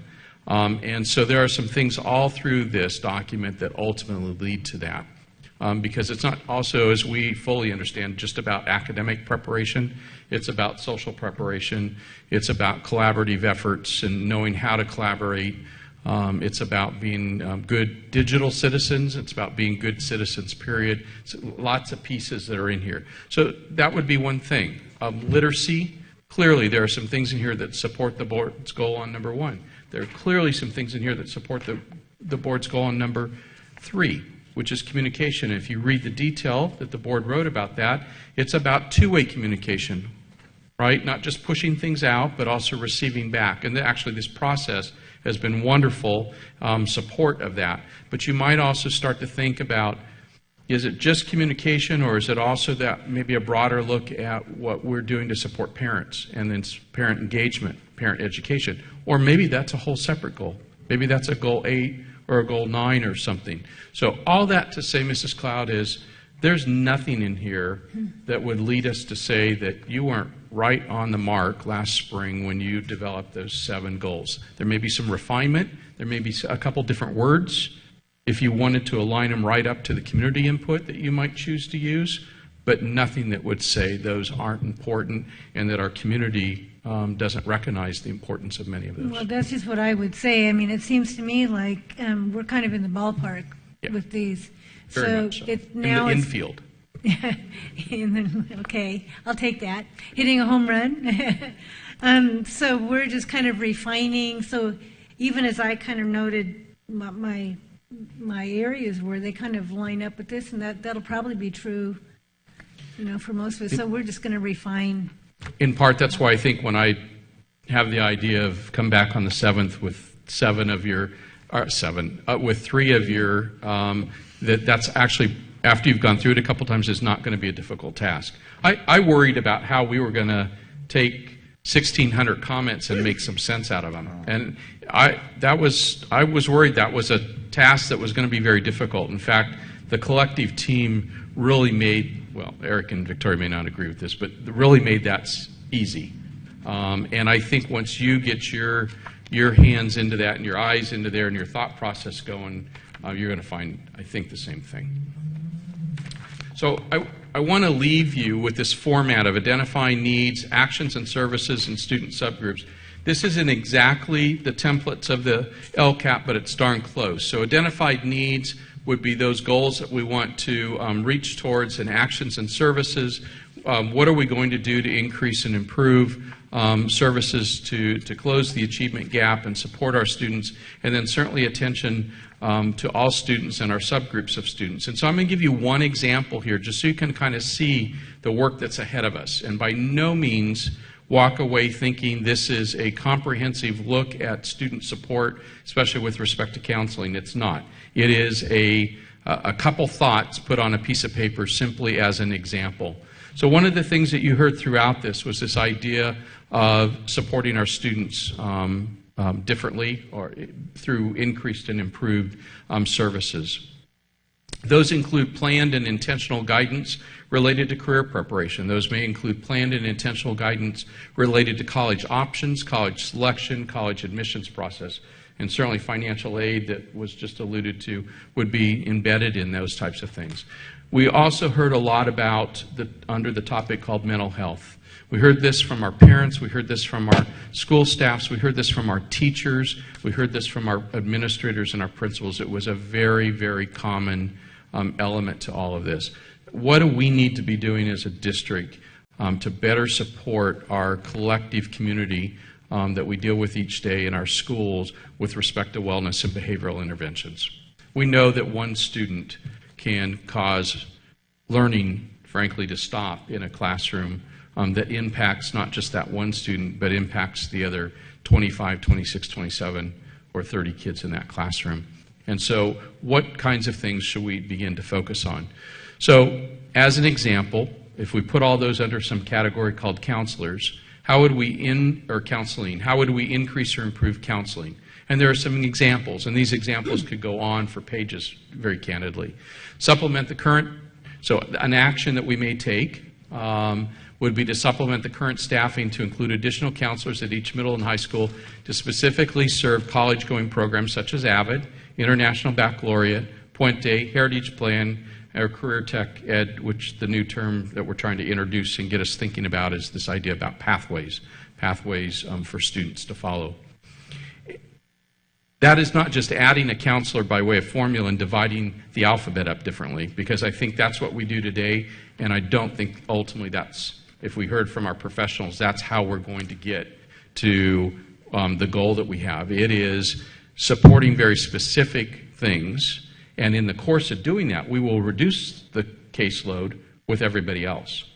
But you see how that now, or you may see it in just a second, how that now begins to focus on some disadvantaged kids too. Puente Project, which we have in 3 of our high schools, is a focus on certain groups of kids, that many of which may fall in the disadvantaged category. AVID is traditionally, historically, originally, a program about almost for disadvantaged kids, certainly first-time college going. Does it still look that way? No, it looks a little different, but there are a great number of kids with kids in low income and English learners in those programs. And so that's a way to start to differentiate between groups of students. Provide elementary counseling support based on school size and needs. This starts to get to some of the issues involving behavior. And then increase the amount and types of site support dedicated to students served in classes for the emotionally disturbed. This crosses a whole array of things, including the whole idea of administrative support at a school. We have schools that have programs for emotionally disturbed kids on them. Those programs are all-consuming to the assistant principal if they have one, or to the principal if they don't, or if it's a secondary school to one of the counselors. And so how do we support those programs and those kids' needs differently without having a negative consequence on the other 500 or 800 or 1,000 kids that are at that campus? Because that's what happens today. We take resources away from everybody else for a very small group of kids that need that intense support. We throw that in this great big category called student support, but you can start to see where I'm going just using this one example. How do we begin to differentiate specific college, as I've already mentioned, college-going programs are targeted at certain disadvantaged kids. Intense progress monitoring obviously is something that has to be part of this. That's what Heritage Plan's about. And although we started the program with juniors and seniors, it's really about backing all the way up to 9th grade and ensuring that in the case of Heritage Plan, which was our pilot program for our African American students, they were missing the A through G by 1, 2, 3 classes because of decisions that were made early on. We started with just juniors and seniors. Ultimately, as we continue with that program, we need to look at how we begin to provide that service with decisions that are made about courses taken as freshmen and so on. And that requires intense progress monitoring. Improve counseling services support specific wellness and behavior intervention needs of disadvantaged students. So we heard from our expert panels that our foster youth and that our kids in poverty come to us with a poverty of opportunities, if I recall the one speaker describing it. And so their needs are a little bit different. How do we distinguish that, and how do we prepare our staffs? So there's professional development. I mean, this list can go on and on. There's professional development embedded in all of this and so on how we actually carry out those increased or improved services. Mr. Fine, we have a couple questions. I don't know if the board members would like to wait until he's finished, or would you? I only have another second, and Okay. that's only to point out what is in your appendix. So you have our LCAP steering committee, some of which stood and earlier when we started this evening's program, but just to remind you of who they are. And then as both Victoria and Eric referred to, the 30 topics that we ultimately use to kind of help us just group thinking together are in the appendix here in this glossary of topics. It is very important. Victoria said this and Eric said it both. The definitions that are here may not be the traditional definition that you use and that I use and that our teachers and our principals use. These were the definitions in essence given by our stakeholders. So when a stakeholder used the term college readiness, this is the type of thing that based on the context of their comment, they were referring to. Okay? So we didn't try to interpret for them by saying, was your comment related to what we think of as college readiness? We created that topic, categorized and grouped the comments there, but it was based on these types of definitions. You're going to find they're fairly consistent with what we talk about, but there are some nuances in there. Thank you, Mr. Fine. Mrs. Alavi. Thank you. Regarding the 8 state priorities again, and I know you've hit on this, but help me again understand. I recognize that whatever we choose must fit into a state priority, but does that mean that we have to address all 8 priorities so that, say for instance, the 5 of us come up with three areas of emphasis that address 5 of the 8. Is that still okay, or do we need to then expand to address aspects of all 8 of the priorities? No, all 8 state priorities all 8 state priority areas must be addressed in the LCAP to some degree or another, and then the metrics associated to them absolutely have to be addressed. We need to set goals for the individual metrics, and so I think, Mrs. Alvey, you're on that page. If you give me just a second to get all the way back there. I'm trying to get an idea of how this might look in reality. When you have, say, implementation of Common Core state standards as one of the 8 priorities, and say I'm just using this as an example, that we talk about early literacy, and we talk about counseling, and we talk about some of these other things. And then we don't see a total lineup to the Common Core in those things, perhaps. I just wonder how you then address that one outlier. So, a great example. Remember that key theme G, by the way, if you didn't catch it, we have a new A through G list, not to get everybody excited over here. But now when we start to talk about A through G, it'll be this other list. No, I'm just kidding. But key theme G deals with the Common Core. And then within, help me quickly, within where's the core instruction, is in D or E? E. Then in key theme E, where we deal with pupil outcomes, student achievement basically, we have 2 topics that fall in there that had to do with core instruction in ELA, core instruction in math. All those are related to implementing Common Core. We obviously are in the midst of changing our curriculum to align to the Common Core. And so whatever we do at whatever grade level and whatever subject or Common Core subject we ultimately come up with, it will be part of implementing the Common Core curriculum, because that's the direction, obviously, I mean, we don't get that choice. That's the direction that's been set for us. So we won't have any trouble implementing it. If I want to be super simple here, Mrs. Alvey, the plan that you've already blessed to use the $8.4 million of one-time money to create the coaching positions that were currently just hired last week and going out and doing that work, that all can be implementing Common Core. You don't have to add anything to that if you don't want to. Okay. That work itself is an example of implementing the Common Core. Okay. I don't think, my quick assessment, you will have no trouble coming up with items that deal with these. And let me make one clarification. It doesn't have to be a new, or for that matter, really even an increased or an improved. If there's some work we're doing today, i.e. the Common Core team and implementing that plan, there's no reason we can't identify that, but we'll need to do that in the LCAP. Because the LCAP at least needs to address these 8 areas, and then each of these metrics within the 8 areas, we will need to set local measurements for those. So performance on standardized, that's not the best example given we're in the accountability holiday. School attendance rates, they're in student engagement. In your baseline data is our current school attendance rate by subgroup of students. Part of this process will be asking and recommending to you on a measurement to set for that. We want to increase school attendance rates by 1%. And you would be adopting that, if you like that, as part of the LCAP then. Okay, we have another couple questions. Mr. Hunt? Thank you. Thank you, Mr. Fine, for your report. Let me ask just a couple clarifying questions. First, regarding our LCAP steering committee folks, is there a time in this process when we'll be hearing from them individually? Many of them attended meetings. I know Dr. Beatty was at everyone I went to, at least. Are we planning on hearing from them, or are they only allowed to do that in the public comment period?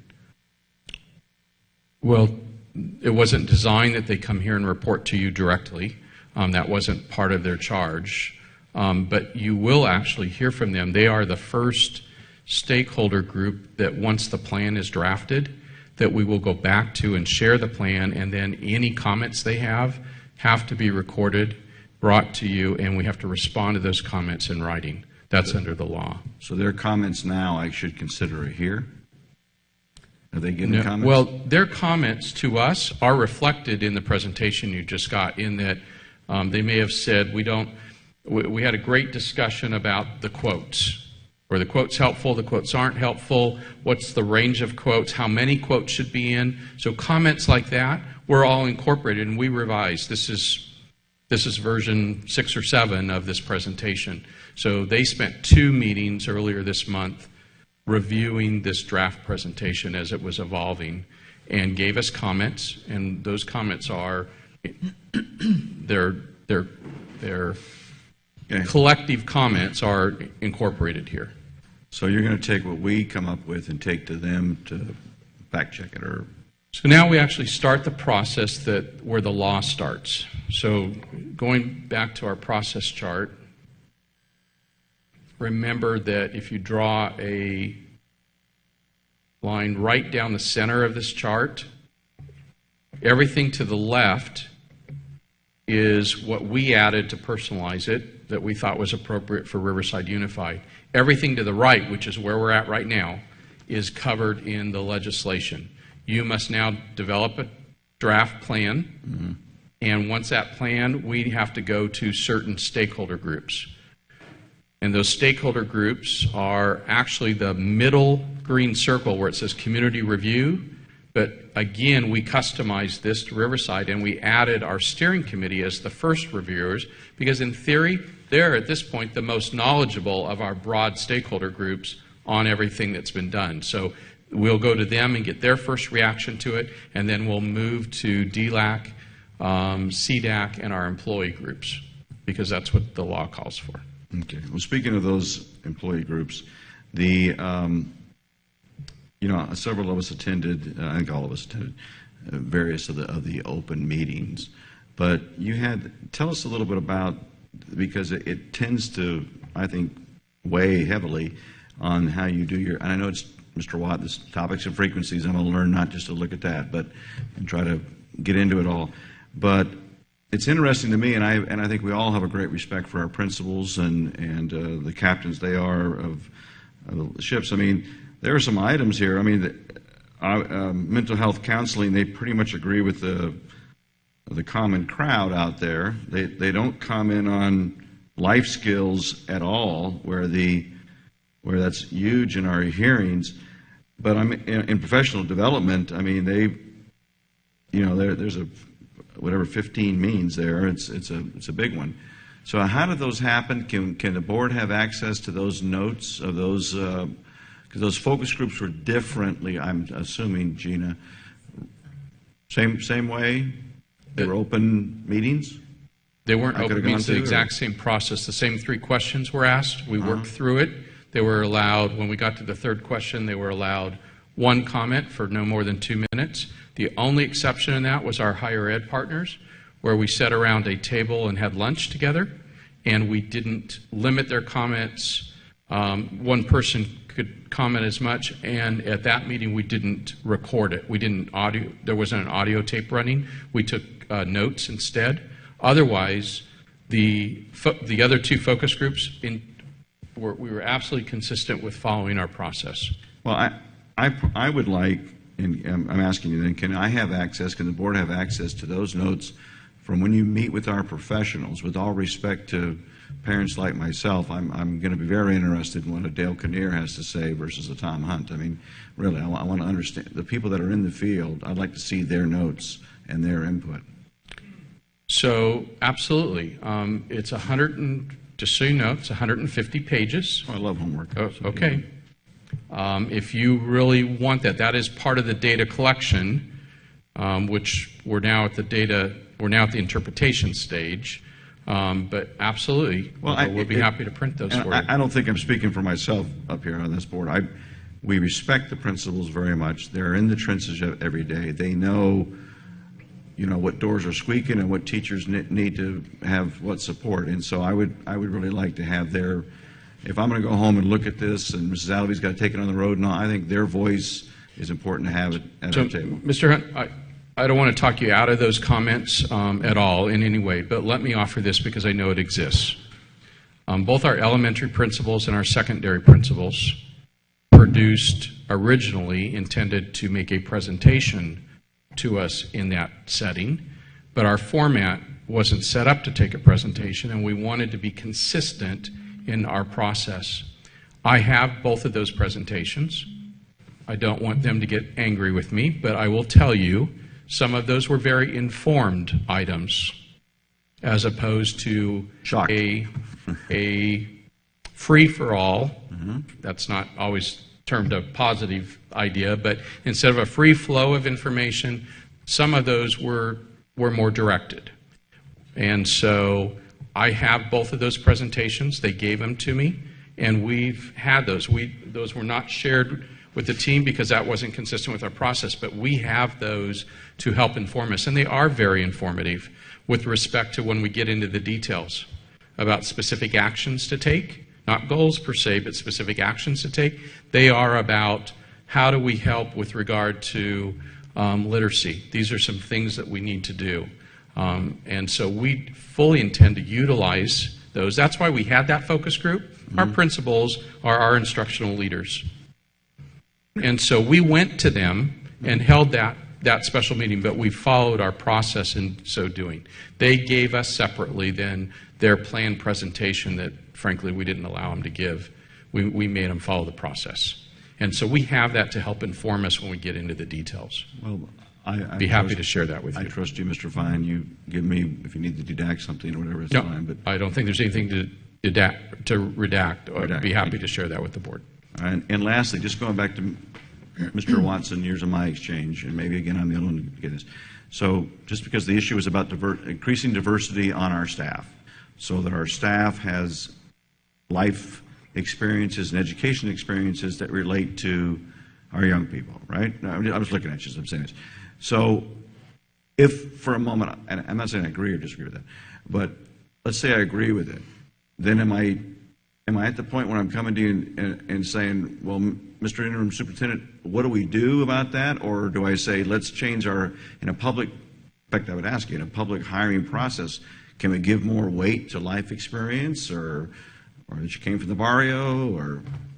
So I think I'm just those asking are how that's going to work. I mean, I think it's obviously, and I trust y'all, your committee felt it was an important item. It doesn't jump off the chart on the frequencies. So, but you brought that out. You were in all of those. You must have debated it.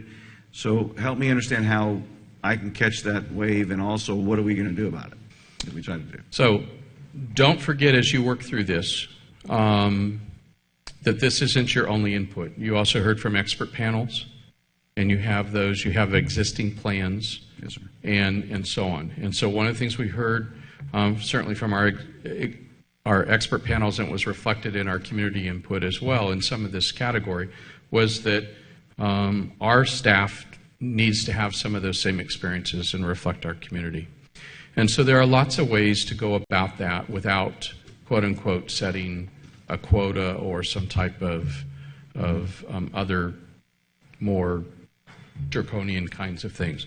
An example of that, and I know several of you have heard me do this the last couple of years, when I've spoken at a high school graduation, one of my messages to the graduates have been, for those of you in this crowd that want to be teachers,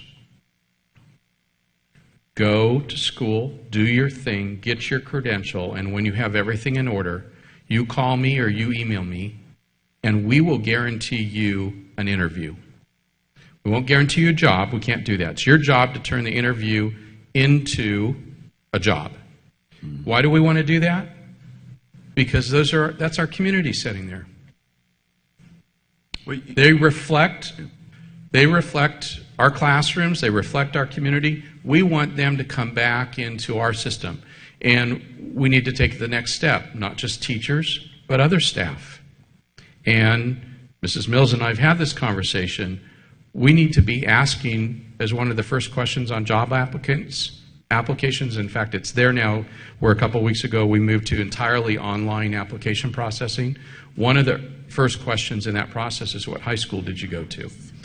And so most of the time we've ignored that, right? Really, in most cases, has no bearing at all. It happens to be one of the basic questions in the system that we're using right now. That is important. I do think we should start to give some preferences to our kids in our community to the extent that at least we bring them in to the process. They're, if you will, not paper screened out. But we sit down and we take the extra time with them because they are reflective of our community. And so that would be one example. You've heard me in this position state before, similar, that I believe it's the board's job to make sure the cabinet. What I said was Dr. Miller's job to pick the best. It's our job to make sure that it looks like our community. But this is the first time that, and I'm pleased to see that your discoveries here have put an academic reason to it. So the reason I'm beating on this one is just to I'm trying to get it. Yep. And so we can talk about it afterwards. But I'm pleased to see that you do recognize, though I've had people help me throughout my life and my young life that were rainbow folks, but yeah. So I'm pleased to see that. I want to understand it better, and then want to understand. And I guess to a point, I'm going to say the details are up to you, Mr. Superintendent. You're going to figure that out with Mrs. Mills and so on. So, all right, thank you, and thank you all for your work. I'm very impressed. But I do have a little bit of a fear about sending a plan. Let's just take a wild guess that Dr. Beatty and I are going to disagree on something. I'd rather hear about it from someone who volunteered his time, her time, in advance, what they thought the priorities were. I might think that, course access or something, or paying for graduation expenses. So we picked those people for a reason, and all of us, and I respect them. I would like their input. So, Proper time. But if great it's- comment, and I want to make a clarification, because I don't know if that word was intentional or not with regard to the use of the word priorities. Right. So we've not addressed priorities at this point. That ultimately is the last step that you're tasked with, and that is to figure out what's number one versus number two versus number three. And in some respects, you'll do that based on how you allocate resources. If lowering class size is a priority, then in grades 1, 2, and 3, to support the goal of early literacy, then it is what it is, and there's a price tag to that, about $2.6 million to lower class size by 2 kids at those 3 grades. As an example, if that is the priority, then that's where the first $2.6 million of what we have to work with then would go to. The committee didn't ever talk about priorities. Their job was to ensure that our process was adequate with respect to, coming up here, sorry, it's the quickest way I know to do that. With respect to our coverage of our outreach, was our outreach sufficient to generate community input? And was the input that we got reflective of our stakeholders that we were interested in? And these were the groups we, as a committee, decided that we would track. We had a long discussion that would we ask them to identify if they were in poverty or if they were English learners, and ultimately agreed not to do that. You can tell in some cases, for example, one of the community meetings was entirely in Spanish. So this is where not just the vertical data makes sense, but the horizontal data, which is why we gave you the detail. The horizontal layout of the data also makes sense to know what one of these community meetings was very reflective of English learner families. I mean, all of our meetings had Spanish speakers at them, but that one particularly was well attended by many English learner families. And so looking at some of those helps also inform what may be some details and priorities. But the committee itself, Mr. Hunt, has never talked about priorities. It wasn't their job to put it in priority. It was their job to oversee the process that we went about. We've got some other comments, and then we have a public comment I think we need to take. Real quick, I just need a very simple answer for 2 things. One, the thing that I think I'm going to struggle the most with is the existing plans and how those will be implemented. And so what I would appreciate is, this covers our public input, but can I get copies of the cover sheets for each of the 16 plans? Did you turn in your notebooks that we gave you? I think I left my notebook here last Absolutely. time. So I just want the cover sheets. I don't need the whole Understand. plans, but I would just like to see. So please let me have those so I can start crosswalking those back. And the other thing, very quickly, and really, really briefly, just I would like to know if somebody could just give me an example of the iterative process that you went through to go theme, topic theme, and then go back to who you went through. I mean, some of this was subjective, I'm assuming, by you looking at the comments, and then how did you do that to refine? Just very quickly, just give me a very, very quick example of, you can pick one, or you can just tell me how, in general, how you used. So let me see if I can. So what we do is, there's a transcript with, say, 56 comments from a community. So we looked at the first 3 transcripts and think about, like, well, which topics came up a lot, right? And then we sort of have a preliminary list of topics, and then we go back to the transcript and say, this comment talks about technology, this comment talks about enrichment activity, this comment talks about class size. So we coded them. And then we went back together. That's actually a bigger team beyond just Victoria and me. And we came back after we reviewed everything, and then we talked to each other about, okay, so when people talk about technology, what are they talking about? You know, so I think that's the relationship that we talked about too. We try to share with you too. So we have these 30 topics that we might start out with 20-some topics, but then when we start meeting with the steering committee and Mr. Fine, we think about some of these topics. So we match the topics and how they are being expressed to the state priorities, right? So, and then we can have a conversation about when enrichment activities appear in engagement, what are people saying? How does this relate to engagement? But Yeah. excuse me, I'm sorry. So Yeah. you took your topics back to the steering committee, who then validated that they thought those were valid, or that they fit with the 8 priorities, or how did you? That's what I'm trying to get at. Is how- So we did, in the first meeting in March, we did that, right? My question is, who validated your subjective interpretation of those transcripts? That's Okay, what I'm so asking we, you. we met with Mr. Fine once, and then to talk about the topics. I wasn't at that meeting, but, maybe Victoria can talk about that.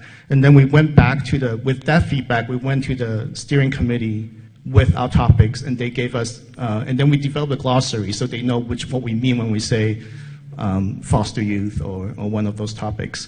And they gave us some feedback about how clear and not clear they were. Okay. So Okay. so that's the process of validation. Okay, Yeah. that's what I want to know. Thank you. Okay, Mr. Lee?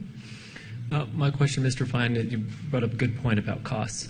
So I don't know if that's going to get into the process later, but I think for me, when I'm building a plan, I want to probably see value. So obviously we only have a finite amount of money to make these changes, and if we incorporate any of these changes in this notebook, I'm sure we're making progress. But in terms of, if we do preschool, it's going to cost $3 million, and class size 2.6, and FAP is going to cost 1.8. So we can only pick and choose so many. So is there going to be an opportunity where once we come up with these priorities, then there's going to be a menu of costs associated with those, so we can decide what we think should be incorporated in that plan? Absolutely. It's actually in the design of the, as element 6 here in the plan, so it's meant to be the last, because generally the state's thinking was you wouldn't be pricing something out that you didn't want to do. But we have actually already started some of that work because we knew we couldn't wait till the very last minute to do it. So my ability to cite class size reduction from grades 1, 2, and 3 from 28 to 26 is about $2.6 million. It happens to be because it was in your interim report, because we happen to have a legal requirement right now to move towards 24, unless we make an exception to that. And so in your most recent interim financial report, that was included in the multi-years, and I happen to know the amount because it was in that report. We're working through right now the same kind of idea with some really baseline data.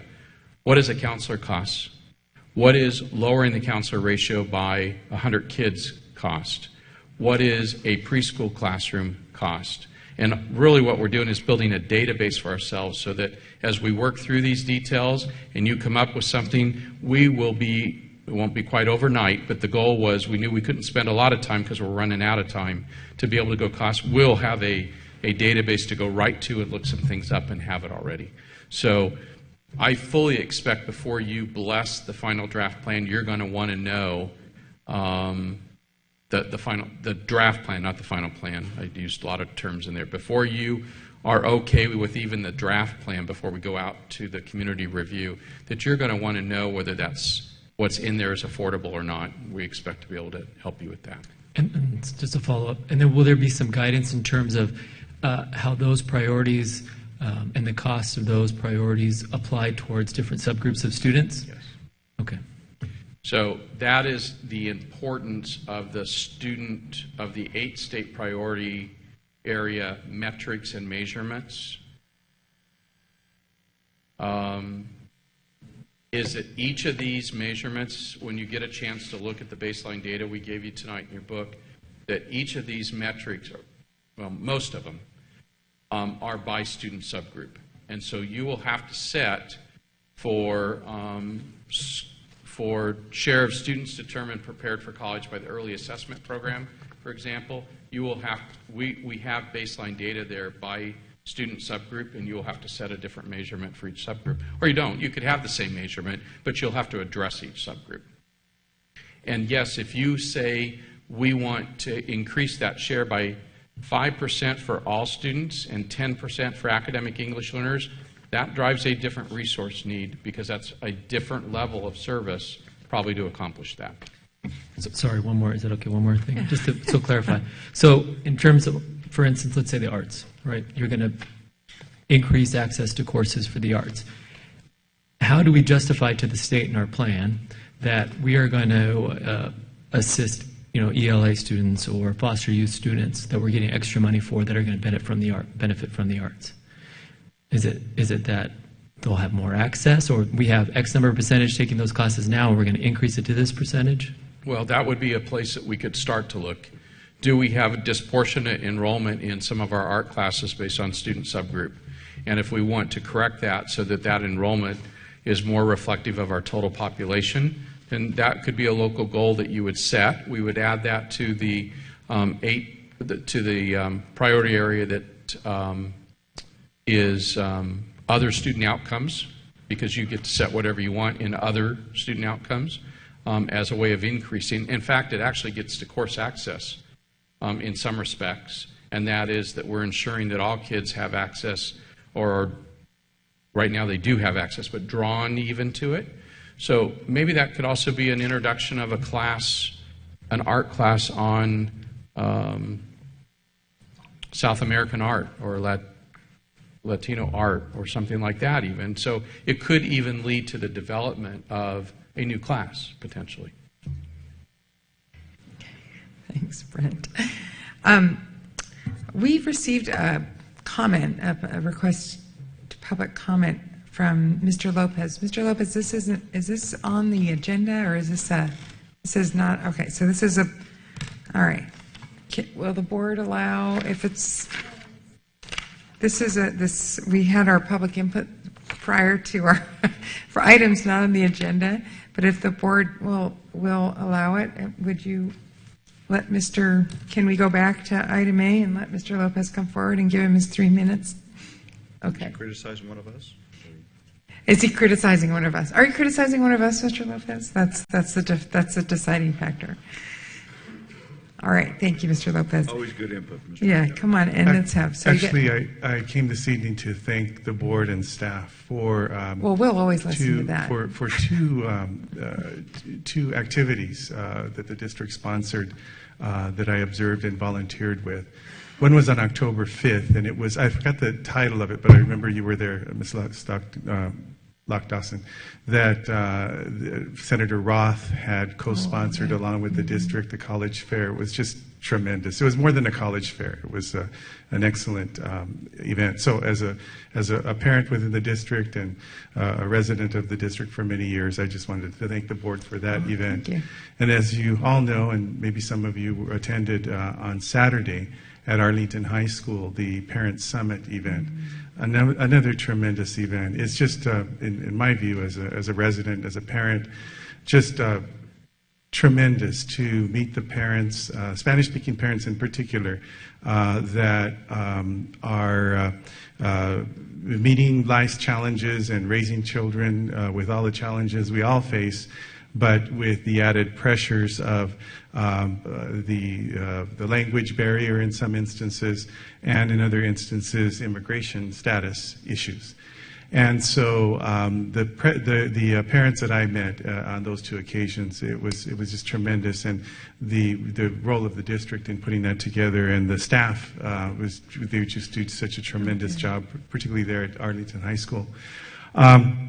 I also wanted to remind you of something I've brought to your attention before, and that is AB 540, the California DREAM Act laws, the California DREAM application, and what they represent in tandem. The three of them actually represent in terms of access for low-income students who are undocumented immigrants and their parents to financial aid. And what I'd like to stress to the board and to staff is that we now ending up the second year of full implementation of AB 540 and the California DREAM Act laws and the California DREAM application, that we look by school to see how many California DREAM applications were begun, how many were completed, and how many of those who were completed, how many of those students ended up getting either the Cal Grants or the Community College Board of Governor grants. Each of these grants are pivotal in terms of access issue for low-income students. You can consult the Public Policy Institute for California to find out in their estimates of unauthorized persons in California by county how they have documented that undocumented workers actually pay taxes and the proportion of undocumented workers who pay taxes. So I really stress to this board that they take leadership for the county and leadership in this district to gather that data by school and to see where it can be improved by school, all secondary schools, particularly the high schools. Thank you. Thank you, Mr. Lopez. Okay, Mr. Fine, are we at the end of your scheduled presentation? Do we have anything else from our consultants or, okay. Any other comments from anybody on the LCAP process? Okay, terrific. Board members, do any of you have any comments? Mrs. Cloud? I do have a comment because I think it's relevant. I brought a very interesting book with me tonight, and if you bear with me, I'll read a couple sentences from it because I think what we're doing today is pretty new and exciting, but we need to put it in perspective. And Diane Ravitch wrote a book called Left Back, and I just have a couple of comments that you might find interesting. The promise of liberal education was that all children would study the same knowledge that had been once available only to elites. Opponents of liberal education, however, rose like dragon's teeth from the soil in the following decades, never understanding the promise, never seeing why children of workers and farmers needed the kind of education one deemed appropriate only for the elite. Then she goes and says, and this is what I find very interesting, at the turn of the century, and that was the 19th century, the 20th century, there were two paths American education could take. One was the Committee of Ten's common academic curriculum that would have all high school students, not just the college-bound few, study history and literature, science and math, language and the arts. The other was the differentiated curriculum, which divided students according to their likely future occupations, offering practical studies for the vast majority and an academic curriculum only for a small minority. Criticism of the academic curriculum came mainly from two sources: business leaders who wanted economy and efficiency in the schools, and progressive educators in the nation's new colleges of education who wanted the school curriculum to be more closely aligned to the needs of society and the industrial age. And I would proffer that those education philosophies still kind of butt up against each other. And I think it behooves us, if you have an interest at all in the history of education, I strongly urge you to read this book. It's Diane Ravitch again, Left Back. And she calls the subtitle "The Century of Failed School Reforms." And I don't want us to make those same mistakes that we made 100 years ago. And so I think we need to keep our eyes on what we know works here in RUSD and, get input from the community and know what's expected of us from the state, know what's expected of us from Washington, D.C. But I think we know what's best. And books like this remind me. So thank you. Thank you, Mrs. Cloud. Anybody else? All right, I don't see any other board members' comments, so we'll adjourn tonight's meeting. I want to thank you guys for working so hard. Thank you for your excellent presentation on the day. I was really fascinated with that. It was terrific, so it was great. Our next meeting is Monday, April 14th, so that's our regular board meeting here at 4:30. Thank you, everybody. Appreciate it. 7th. April 7th is a study. Next regular board meeting is